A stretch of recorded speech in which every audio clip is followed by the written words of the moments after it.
Sejam bem-vindos ao Mata Online. Vamos à continuação da resolução do Exame Nacional de Matemática A da segunda fase. Vamos então ao caderno 2. Caderno 2, onde não é permitida a utilização da calculadora gráfica. Começamos o caderno 2 por o item em alternativa. O primeiro que referente ao programa de 2001-2002 e temos um exercício de programação linear. Num dado problema então de programação linear, pretende-se determinar o valor máximo que a função objetivo, definida por L igual a 3x mais 5y, pode alcançar. Sabe-se que a região admissível é definida pelo seguinte sistema, onde temos 4 desigualdades. O que é que acontece? A ideia será vocês começarem a fazer uma representação desta região admissível. Aqui nós vamos ter que resolver em ordem a y, portanto, y menor ou igual que menos x mais 10. E para traçar a reta, como vocês devem saber, convém fazer a atribuição de 2 pontos. Portanto, eu vou passar a desigualdade para uma igualdade, para ficar com a equação do limite desta região, portanto, da reta, e vou atribuir 2 valores, portanto, para 0 e pode ser, por exemplo, para 5. Ou seja, para x igual a 0, vamos ficar com menos 0 mais 10 igual a 10. Portanto, vai-nos dar o ponto de coordenadas 0, 10. Para x igual a 5, fica menos 5 mais 10 igual a 5. Ou seja, vai passar no ponto 5, 5. Deste modo, vamos ficar com 2 pontos para traçar a reta e depois, a partir da reta, conseguimos traçar a região admissível. Ora bem, vamos então, nós aqui temos uma região que vai estar situada no primeiro quadrante, porque a abscissa e a ordenada vão ser positivas. Queremos que o x seja menor ou igual a 5, portanto 1, 2, 3, 4, 5 aqui no eixo do x. Traçamos a reta vertical. Esta reta vai ter que ser traçada a cheio. E vamos ver se eu consigo traçá-la direitinha.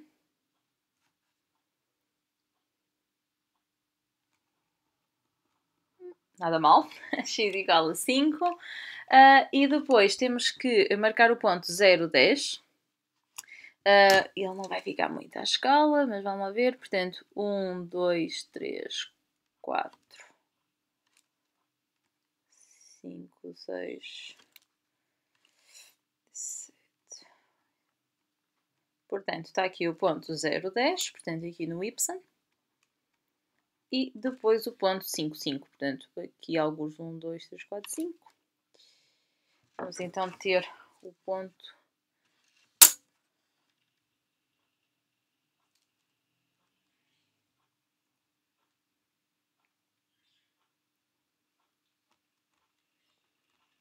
ok. Vou traçar a reta então que passava por estes 2 pontos.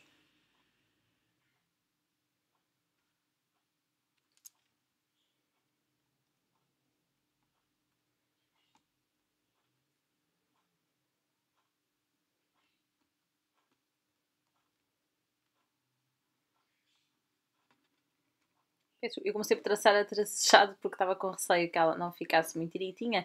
Ok, temos então a reta. O que significa que a nossa região admissível vai estar compreendida entre ou seja, tem que estar no primeiro quadrante e abaixo da reta y igual a menos x mais 10 e para a esquerda do x igual a 5. Como vocês também aprenderam na parte da programação linear, o valor máximo da função objetivo, portanto a função que nós neste caso queremos maximizar, o valor máximo estará num dos vértices da região admissível. O que é que acontece? Esta região é composta por 4 vértices e a ideia seria calcular então o valor da função L em cada um destes vértices. Portanto, se nós pegando na função L igual a 3x mais 5y, o que nós podemos fazer é, se vos der mais jeito, podem construir aqui uma tabela, onde vamos colocar, portanto, x, desculpem, o ponto, que nós estamos ali, o ponto, que vai ser o A, o B, o C e o D. E depois pomos aqui o valor de x e o valor de y para substituir na função objetivo. Portanto, aqui seria o ponto de coordenadas 0, 0, que vai fazer com que a função objetivo seja 0. Portanto, este seria o valor máximo neste caso. Não o valor máximo, porque o valor máximo é o que nós vamos... Portanto, ou seja, ficaria igual então a 0. O B tem de coordenadas 5, 0. Portanto, substituindo fica 3 vezes 5, que dá 15. Para C seria 5, 5. Portanto, o else dava 3 vezes 5, 15, mais 5 vezes 5, 25. Ou seja, ficaríamos com 50.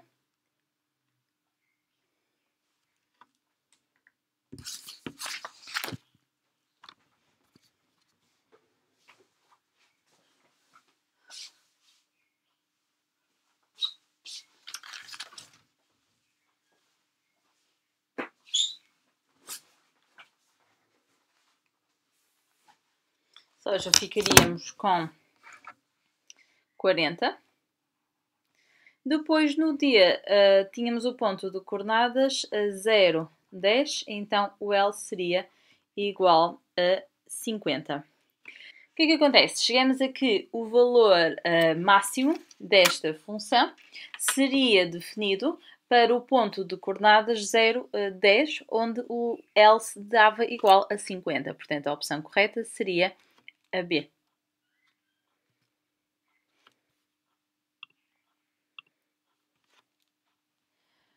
Ora bem,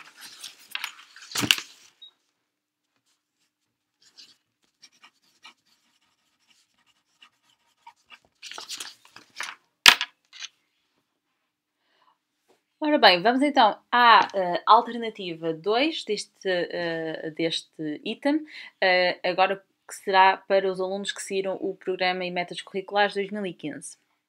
Portanto, o programa é atualmente em vigor. Considera no referencial ortonormado x ou y uma elipse centrada na origem do referencial e de focos F1 e F2 pertencentes ao eixo do x. Sabe-se que a distância entre o foco 1 e o foco 2 é igual a 12, o que significa que, isto se é a distância entre os focos, para nós corresponde ao dobro do parâmetro C, e então o C, neste caso, dá igual a 6. Sendo P um ponto qualquer de elipse, tem-se que a distância do ponto P ao foco 1 mais a distância do P ao foco 2 é igual a 20, e nós sabemos que, por definição, o 2A vai ser igual a 20. O 2A vai ser igual a 20, o que significa que A é igual a 10. Estabelecendo a relação entre os parâmetros A, B e C, que pode ser feito através do Teorema de Pitágoras, vamos ter que 10 ao quadrado vai ser igual a B ao quadrado mais 6 ao quadrado. Portanto, 100 vai ser igual a B ao quadrado mais 36. Portanto, B ao quadrado vai ser igual a 64, ou seja, B vai ser igual a 8, considerando B positivo.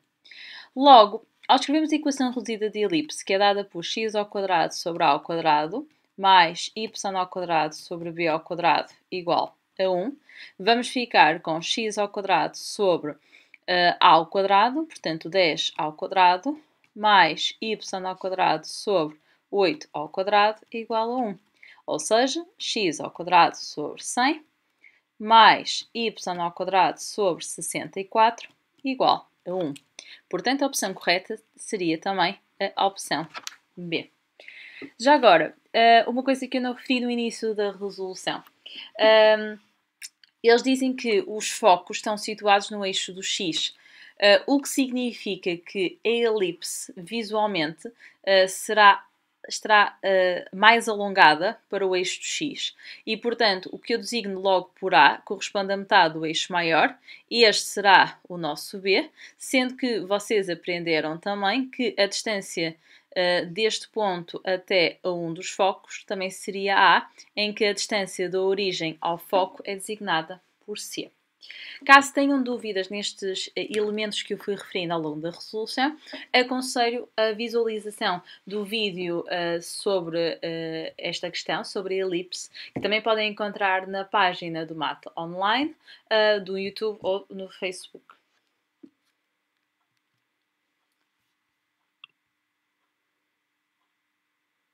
Ora bem, vamos então agora ao exercício 10. Em C, conjuntos de números complexos, considera Z.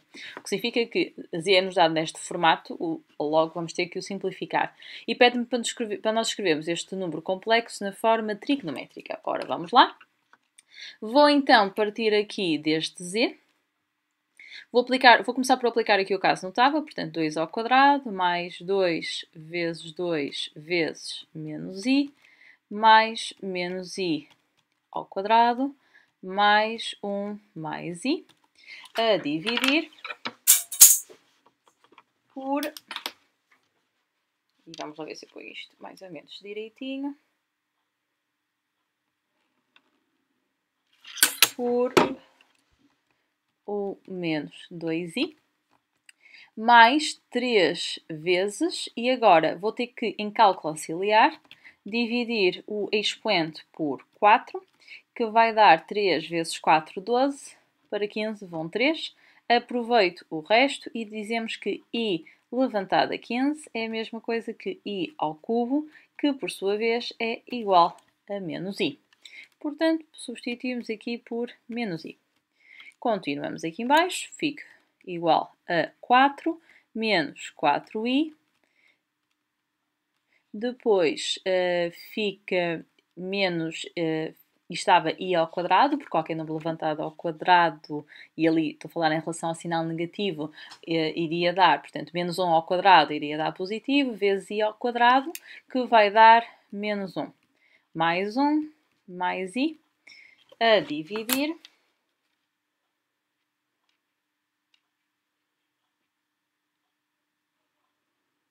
por 1 menos 2i. Menos o 3i.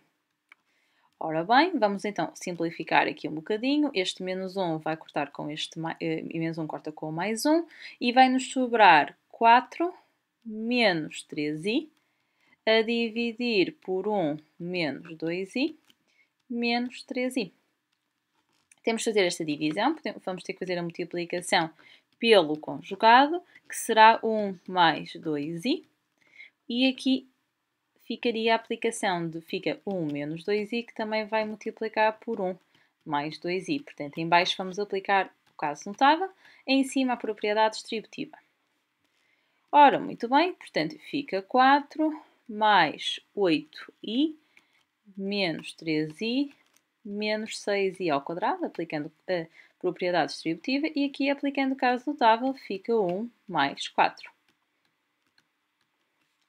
Ora bem, vamos ficar com 4 mais 5i, e aqui vai ficar 6 ao quadrado, portanto, menos 6i ao quadrado, ou seja, vai dar mais 6, a dividir por 5 menos 3i, ou seja, vamos ficar com 10 mais 5i, podemos colocar ambos a dividir por 5 para simplificar, que vai dar 2 mais i menos 3i, ou seja, 2 menos 2i.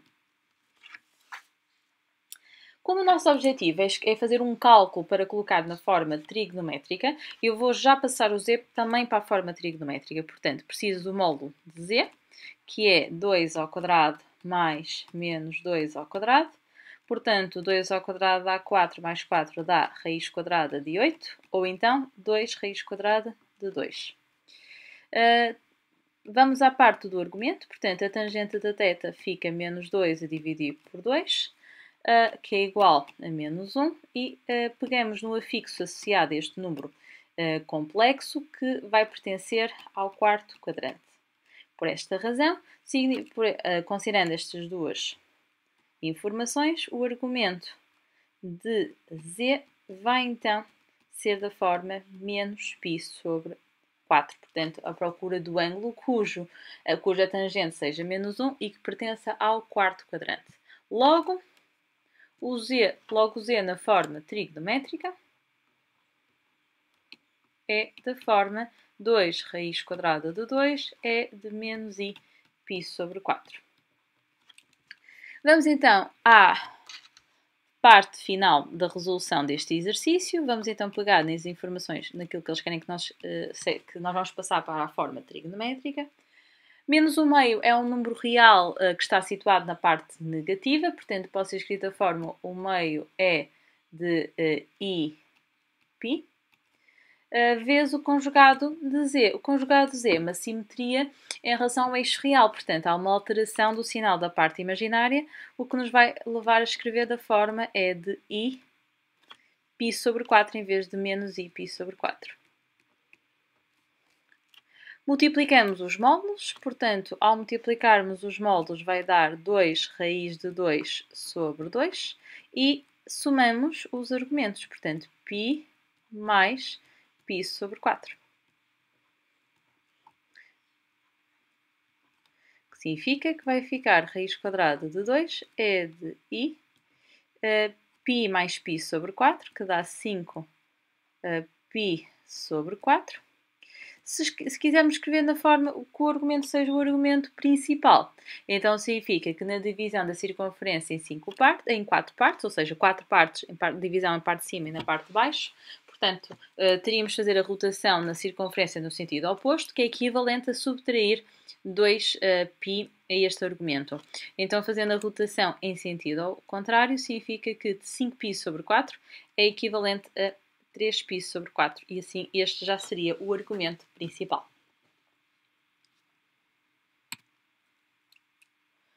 Vamos ao exercício 11.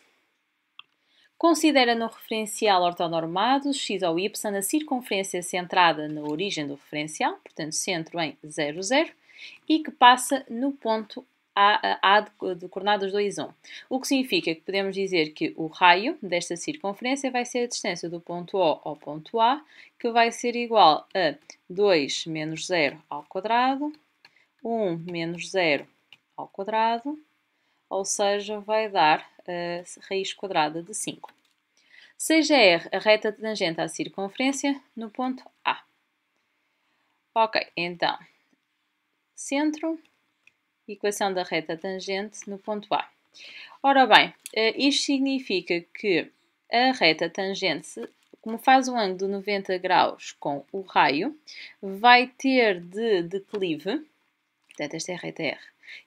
O que nós sabemos é que esta reta R, sendo tangente, faz um ângulo de 90 graus com o raio, mas o raio que passa no ponto A e no ponto C. Então podemos dizer que o declive da reta R vai ser o simétrico do inverso do declive da reta que passa nos pontos A e C. Portanto, se fizermos o vetor diretor AC, ou C, que é C menos A, portanto, 0, 0, menos 2, 1, vamos ficar com menos 2, menos 1. Portanto, o declive da reta AC vai ser igual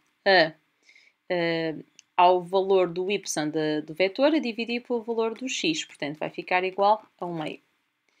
O que significa que o declive da reta R vai ser igual ao simétrico de 1 a dividir por 1/2. Portanto, vai ser igual a menos 2. Ou seja, a reta R vai ser da forma y igual a menos 2x mais b. E como o ponto A pertence à reta R, isto significa que ao substituirmos as coordenadas do ponto A, portanto o y aqui e o x aqui, vamos descobrir a ordenada da origem desta reta. Portanto, 1 mais 4 igual a b, ou seja, b é igual a 5. O objetivo, de facto, era descobrir a ordenada na origem da reta R, o que chegamos à conclusão que a opção correta vai ser a linha B. Exercício 12, outro exercício em que tem dois itens em alternativa. Vamos ao item do programa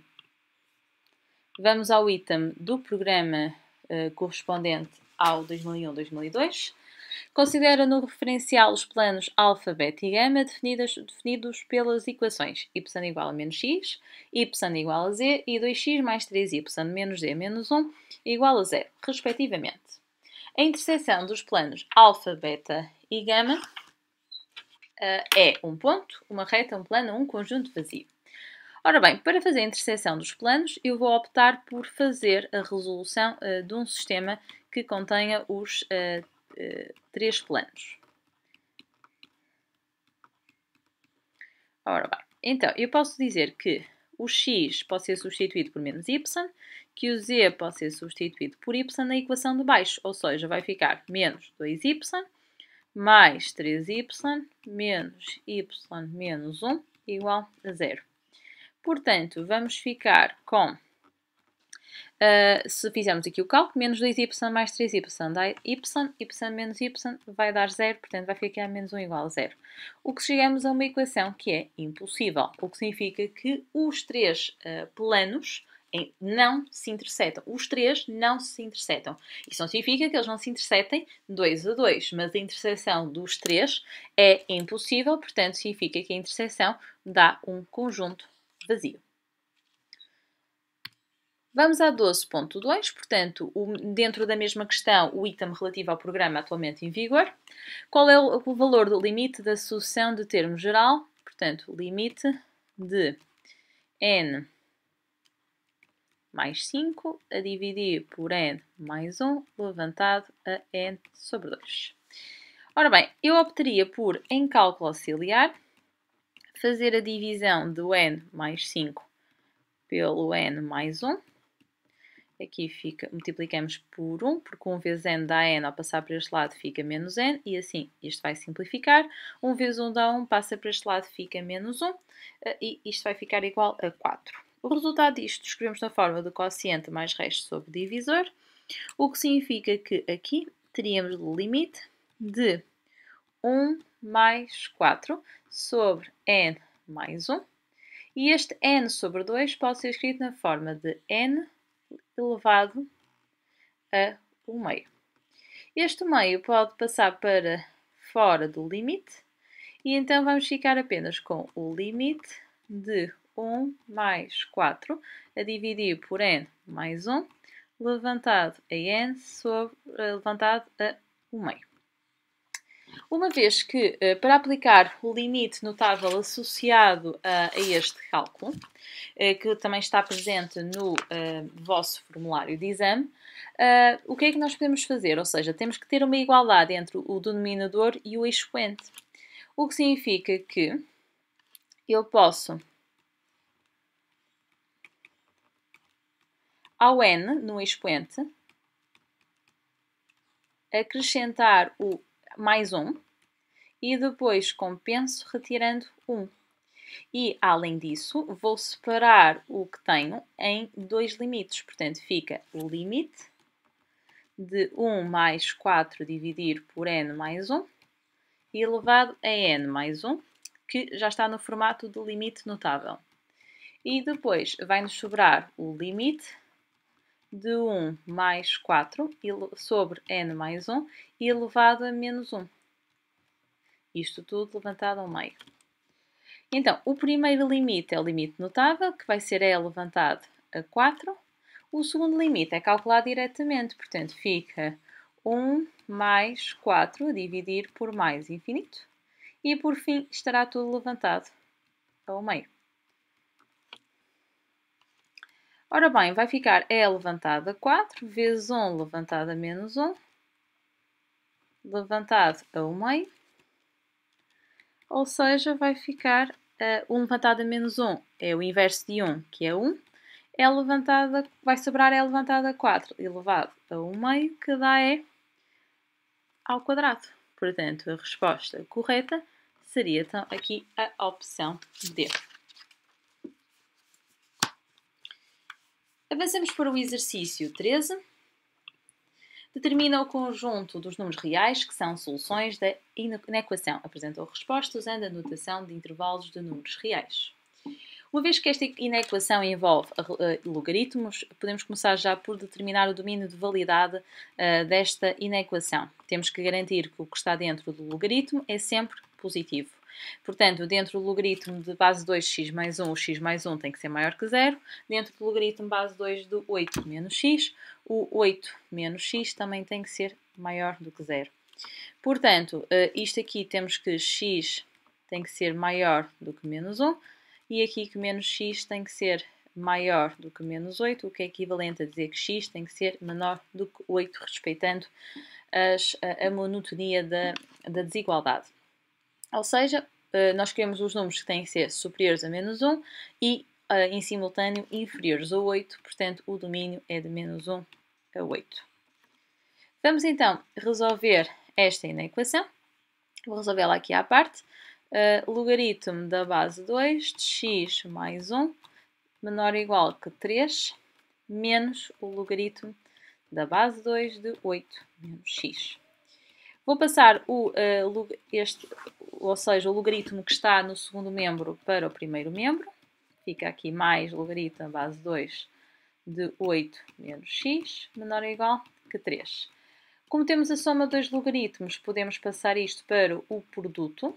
Portanto, eu peço aqui esqueci-me de pôr que o x tem que pertencer ao domínio. Agora, continuando aqui. Portanto, a soma dos logaritmos passa então, como eu estava a dizer, ao logaritmo do produto. Neste caso, do x mais 1 pelo 8 menos x. E o 3 pode também ser escrito como logaritmo da base 2 de 2 elevado a 3. E o x tem que pertencer ao domínio. Ora bem, como temos logaritmo base 2 no membro para todo o primeiro membro e para todo o segundo membro, pode simplificar e ficamos com 8x menos x ao quadrado mais 8 menos x, aplicando a propriedade distributiva, e aqui sobra 8, que é o 2 ao cubo. Portanto, o que nós fizemos foi retirar o logaritmo de base 2 a cada um dos membros, uma vez que já está satisfeita para a resolução. Este 8 vai simplificar com este 8. Vamos ficar com 7x menos x ao quadrado menor ou igual que 0 e o x tem que pertencer também ao domínio. Ora bem, chegamos a uma inequação do segundo grau, porque vamos ter que passar para cálculo auxiliar para encontrar os zeros desta parábola. Ela deu uma equação incompleta do segundo grau, portanto colocamos o x em evidência e depois aplicamos a lei do anulamento do produto, o que dá x igual a 0 ou x igual a 7. Para resolvermos a inequação, não esquecendo que também depois tem que ser feita a interseção com o domínio. Mas primeiro, resolvendo a inequação em R, ela é uma parábola que tem concavidade voltada para baixo porque o coeficiente do termo de maior grau é negativo. Portanto, eu vou fazer apenas um pequeno esboço da parábola. Os zeros. E nós queremos saber onde é que a parábola é negativa. Portanto, seria antes de 0 e depois de 7. Uma vez temos de fazer, e vou colocar aqui a outra cor, temos de fazer a interseção com o domínio. É como se tivéssemos criado aqui umas barreiras. Portanto, ela só pode ir acima de menos 1 e só pode ir até e tem que estar sempre inferior a 8. Portanto, ao fazermos a interseção, vamos ter que o conjunto de solução será de menos 1 aberto a 0 fechado, porque nós queremos menor e igual a 0, e depois de 7 fechado a 8 aberto. Então vamos lá dar a resposta: conjunto de solução de menos 1 aberto a 0 fechado, reunido com 7 fechado a 8 aberto. Vamos então ao exercício 14. Seja f a função do domínio R definida por dois ramos. Determina f' de 0, ou seja, a derivada da função no ponto 0, recorrendo à definição de derivada de uma função num ponto. Ora bem, eu vou recorrer a uma das possíveis definições, portanto, eu vou dizer que a derivada da função no ponto 0 será igual ao limite, quando x tende para 0, de f de x menos f de 0 a dividir por x menos 0. Há uma outra definição, que é a definição com os H's, que também seria igualmente aceito para o cálculo desta derivada. Continuando aqui, o 0 é menor do que 1, portanto pertence a este ramo, que significa que eu vou suportar-me desta função para calcular este limite. Portanto, começo por colocar aqui o f de x, portanto a função, e agora o f de 0, que dá 3, mais e levantado a 0, 1 menos 0. A dividir por x. Vamos simplificar, portanto, limite, quando x tende para 0, de 3, mais exponencial 1 menos x, menos 3, menos 1 sobre 1. Estes 3 vão simplificar, então vamos ficar com o limite, quando x tende para 0, de... E eu vou encontrar o meu denominador, portanto vou multiplicar o 1 por 1 menos x, então fica menos 1 mais x, a dividir por 1 menos x, que por sua vez divide por x. Ou seja, vamos ficar com o limite, quando x tende para 0, isto é como se estivesse sobre 1, portanto ao fazermos a divisão vamos ficar com e elevado a x menos 1 mais x, a dividir por x, 1 menos x. Se substituirmos o limite, portanto o x por 0, isto vai dar uma indeterminação do tipo 0 sobre 0. Portanto, vamos ter que levantar esta indeterminação, sendo que ela pode ser... para o seu cálculo, eu posso, por exemplo, colocar o x em evidência no numerador, portanto, dividir todos os termos da parte de cima por x, e como está aqui também a dividir por x, vai simplificar o parte do x. Além disso, em cima, posso separar em duas frações, portanto, o e de x menos 1 sobre x, que corresponde a um limite notável, e o x sobre x. Uma vez que no denominador, portanto, o menos x já não vai dar 0. Portanto, aplicando o limite a cada uma das parcelas, ou seja, nós ficaríamos com o limite quando x tende para 0 de e de x menos 1 sobre x. Isto já dá constante, portanto dá 1, e o limite da constante é a própria constante. Em baixo, ao fazer a substituição, fica 1 menos 0. Portanto, consultando o formulário, o valor deste limite notável é 1, fica 1 mais 1 a dividir por 1, que dá 2 a dividir por 1, que fica igual a 2.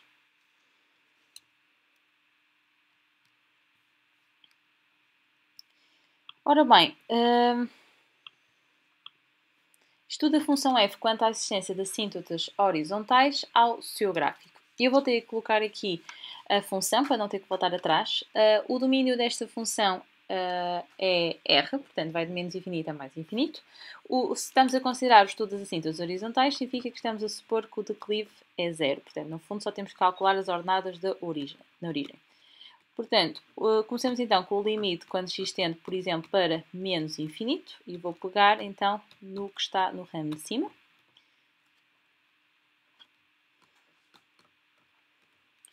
E ao substituirmos, portanto, na primeira temos que ver quanto é que é o valor da exponencial para menos infinito. Peço desculpa, eu li muito torto, mas a ideia é vocês perceberem que a exponencial para menos infinito, ela vai se aproximando da sua assíntota horizontal, portanto vai se aproximando de 0.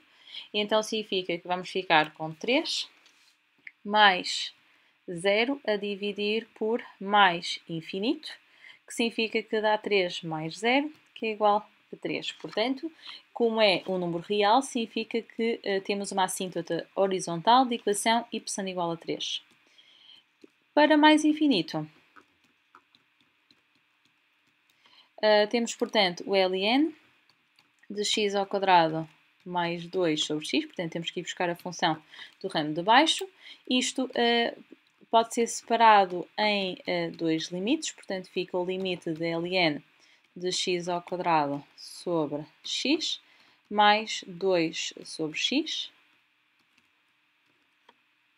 ou seja, fica o limite quando x tende para mais infinito Aqui no ln de x ao quadrado, este 2 pode passar para trás do logaritmo, portanto fica 2 ln de x dividido por x, mais então o limite, quando x tende para mais infinito, de 2 a dividir por x. O 2 que está a multiplicar pelo logaritmo, uma vez que é uma constante, isto está multiplicado, pode passar para fora do limite. E ficamos com ln de x sobre x. No segundo limite pode ser calculado, fica 2 a dividir por mais infinito. Ora bem, o limite quando x tende para mais infinito, o de ln de x sobre x, mais uma vez trata-se de um limite notável, portanto vocês podem ir consultar o vosso formulário de exame e verificam que de facto este limite tem o valor de 0. Mais 0 seria igual a 0, 0 é um número real, portanto também vamos ter uma assíntota horizontal para y igual a 0. Portanto, concluindo, as retas de equação y igual a 3 e y igual a 0 são assíntotas horizontais do gráfico de f. Podiam acrescentar quando x tende para menos infinito e mais infinito, respectivamente. Ora, muito bem, vamos à última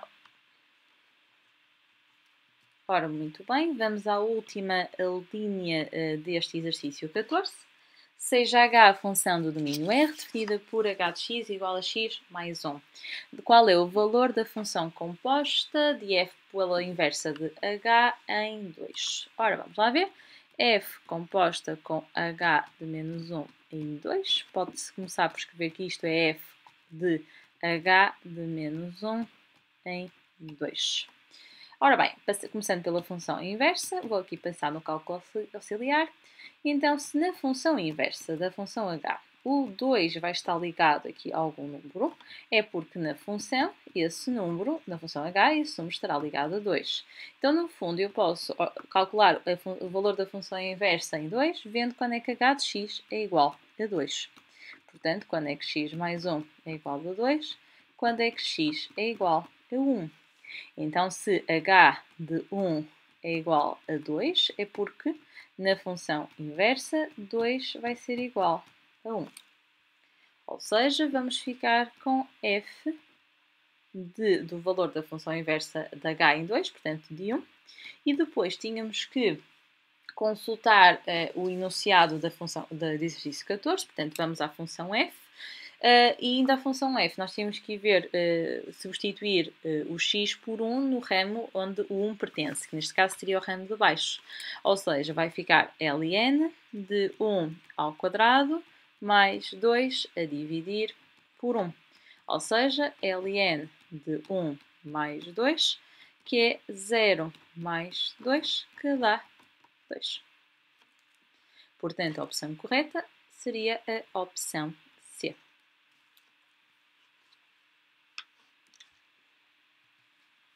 E, por fim, o exercício 15. Seja g a função do domínio de 0 a π, definida por g de x é igual a 2 seno de x mais seno ao quadrado de x. Seja R a reta tangente ao gráfico da função g que tem declive máximo. Determine o declive da reta R, apresenta a sua resposta na forma a raiz quadrada de b a dividir por c, com a, b e c sendo números naturais. Ora, muito bem, primeira coisa aqui, fala em reta tangente ao gráfico de uma função. Portanto, nós sabemos que, de facto, o declive de uma reta tangente é sempre igual à derivada da função no ponto de tangência. O nosso problema é que, neste caso, nós não sabemos o ponto de tangência. Mas nós queremos saber o declive máximo, no fundo é isso, ou seja, se eu quero saber o que tem declive máximo, portanto eu quero saber onde a derivada é máxima. Então, nós queremos descobrir qual é o máximo de g'. Portanto, nós queremos estudar a monotonia de g' em 0 a π. E a monotonia da primeira derivada é feita através do estudo do sinal da segunda derivada.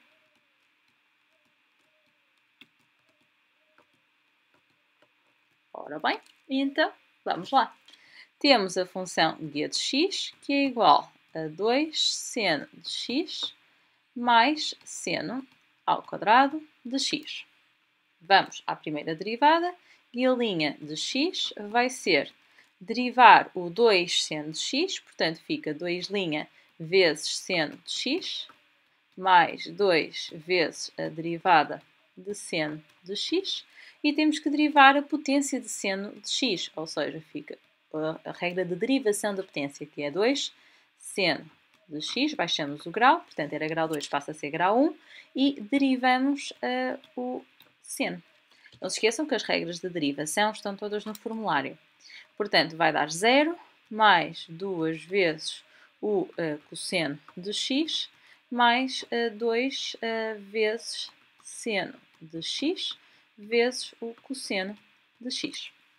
Ou seja, vai dar 2 cosseno de x mais 2 seno de x vezes cosseno de x corresponde à fórmula de duplicação do ângulo no caso do seno. Então podemos escrever isto como seno do dobro de x. Também podem consultar o formulário. Não tem a fórmula de duplicação, mas tem a fórmula do seno de a mais b. E se pensarem isso como sendo o seno de a mais a, chegam à conclusão que, de facto, isto corresponde ao 2 vezes seno vezes cosseno. Segunda derivada. Vamos derivar a primeira, portanto, fica derivada de 2 cosseno de x, portanto, a derivada de 2 vezes o cosseno de x, mais 2 vezes a derivada de cosseno de x. E agora a derivada de seno de 2x, portanto, temos que derivar o ângulo do seno e passamos a cosseno de 2x. A primeira parte, a derivada de 2 é 0, e agora a derivada do cosseno é menos seno de x. Mais o dobro de cosseno de 2x. Ou seja, vamos ficar com menos 2 seno de x mais 2 cosseno de 2x. Nós precisamos descobrir quando é que a função, quais são os zeros da função da segunda derivada, para podermos estudar a monotonia da função da primeira derivada. Portanto, vamos ter que calcular g a duas linhas x igual a 0. Portanto, fica menos 2 seno de x mais 2 cosseno de 2x igual a 0. Podemos colocar o 2 em evidência e fica menos seno de x mais cosseno de 2x igual a 0. E depois, se dividirmos ambos os membros da equação por 2, vai-nos ficar com menos seno de x mais cosseno de 2x igual a 0.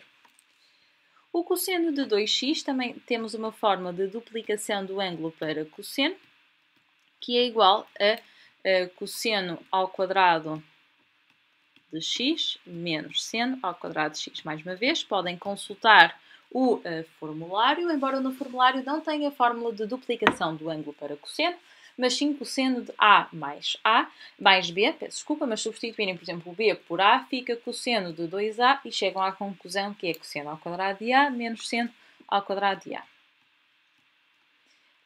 E eu posso substituir o cosseno ao quadrado por 1 menos seno ao quadrado, uma vez que, pela fórmula fundamental da trigonometria, seno ao quadrado de x mais cosseno ao quadrado de x é igual a 1.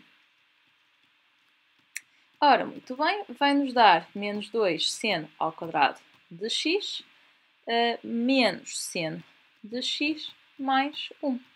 Portanto, ficamos com uma equação completa de segundo grau, com senos, e então significa que vamos ter que resolver esta equação. Ficamos então com seno de x igual a 1 mais ou menos 1 ao quadrado, que dá 1. Depois mais, porque vai ficar menos 4 vezes menos 2, portanto já dá 8, vezes 1 dá 8 na mesma. a dividir por o dobro de A, portanto, menos 4. Fórmula resolvente. E agora, ficamos com seno de x igual a raiz quadrada, aqui vai dar raiz quadrada de 9, que é 3. Portanto, vamos ficar com 1 mais ou menos 3 a dividir por menos 4. Ou seja, vamos ficar com seno de x igual a 1 mais 3, que dá 4. 4 dividido por 4 dá menos 1. Ou x igual a 1 menos 3, que dá menos 2. Menos 2 a dividir por menos 4. Podemos simplificar e vai ficar seno x igual a 1 meio. Temos então duas equações para resolver, não esquecendo que as soluções têm que ser procuradas no intervalo de 0 a π. Ora bem, eu vou limpar só aqui o slide para ter espaço. Portanto, eu vou passar aqui, nós temos que resolver seno de x igual a menos 1 ou seno de x igual a 1 meio. Reparem o seguinte, no intervalo que nós estamos a tentar resolver as equações de 0 a π, ora vejamos, de 0 até π, não há possibilidade do seno ser igual a menos 1, porque para ser igual a menos 1 tinha que ser em 3π sobre 2, ou em menos π sobre 2, ou em múltiplos. Portanto, não tem solução, ou seja, trata-se de uma equação impossível em x pertencente ao intervalo fechado de 0 a π. Em relação ao seno de x ser igual a 1 meio, portanto, 1 meio, nós vamos ter apenas uma solução que vai ficar no intervalo de 0 a π sobre 2 e uma solução que vai ficar no intervalo de π sobre 2 a π, porque nós só queremos resolver no intervalo de 0 a π e não múltiplos deste intervalo. Então significa que nesta equação, portanto, o x tinha que ser, ora bem, para ser igual a 1 meio tem que ser igual em π sobre 6, ou o x tinha que ser igual a π menos π sobre 6, pois, vou só colocar aqui, o x tem que pertencer ao intervalo de 0 a π. Portanto, temos duas soluções, x igual a π sobre 6 ou x igual a 5π sobre 6. Muito bem, vamos então agora construir uma tabela para nos auxiliar aqui em identificar em qual destes valores a função guia-linha vai ter máximo.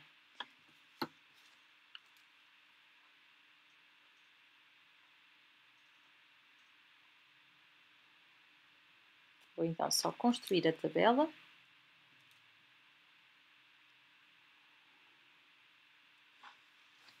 Portanto, a primeira linha será para o domínio, a segunda será para o sinal desculpem, a primeira linha é para o domínio, a segunda linha é para o sinal da segunda derivada e a última linha é para a monotonia da primeira derivada. Aqui nós vamos fazer a tabela a iniciar em 0 e a finalizar em π, portanto 0 até π, sendo que no meio será a tabela, o domínio será separado pelos zeros.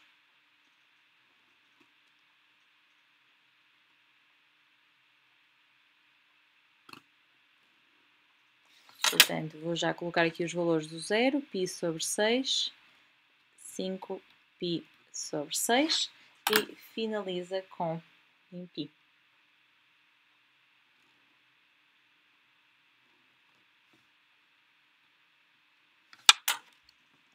Então temos o 0, um 0 aqui, outro 0. E agora falta-nos ver os sinais. Portanto, nós temos que avaliar o sinal da segunda derivada. Portanto, eu vou colocar aqui em cálculo auxiliar, portanto, nós temos que guia duas linhas de x era igual.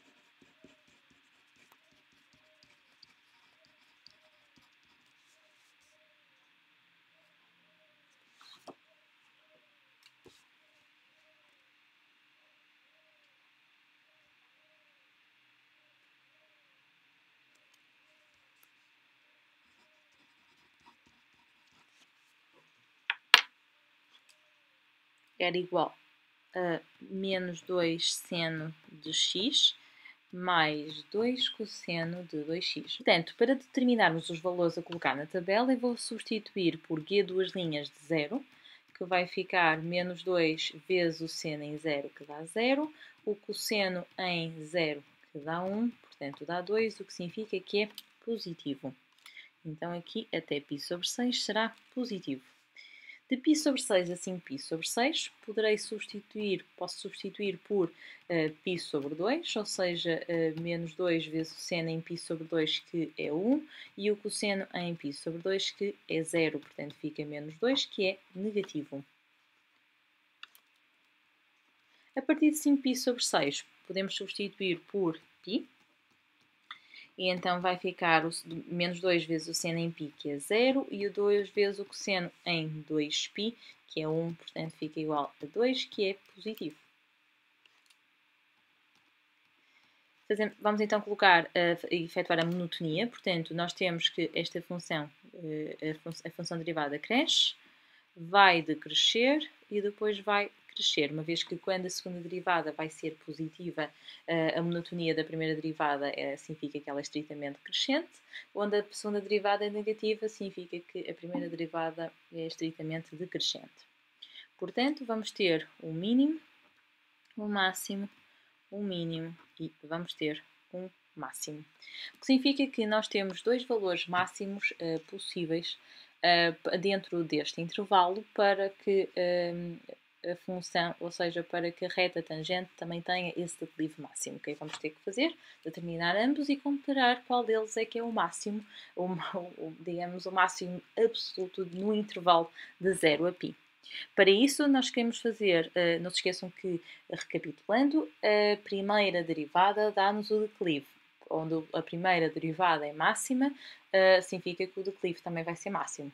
Então, fazemos o g' em π sobre 6, ou seja, temos que ir à primeira derivada, que tinha sido obtida, e fica 2 cosseno de π sobre 6, mais seno de dobro de π sobre 6, ou seja, fica o dobro de cosseno em π sobre 6, que é a raiz quadrada de 3 dividido por 2, mais o seno em π sobre 3, portanto fica raiz quadrada de 3, e o seno em π sobre 3 é a raiz quadrada de 3 sobre 2.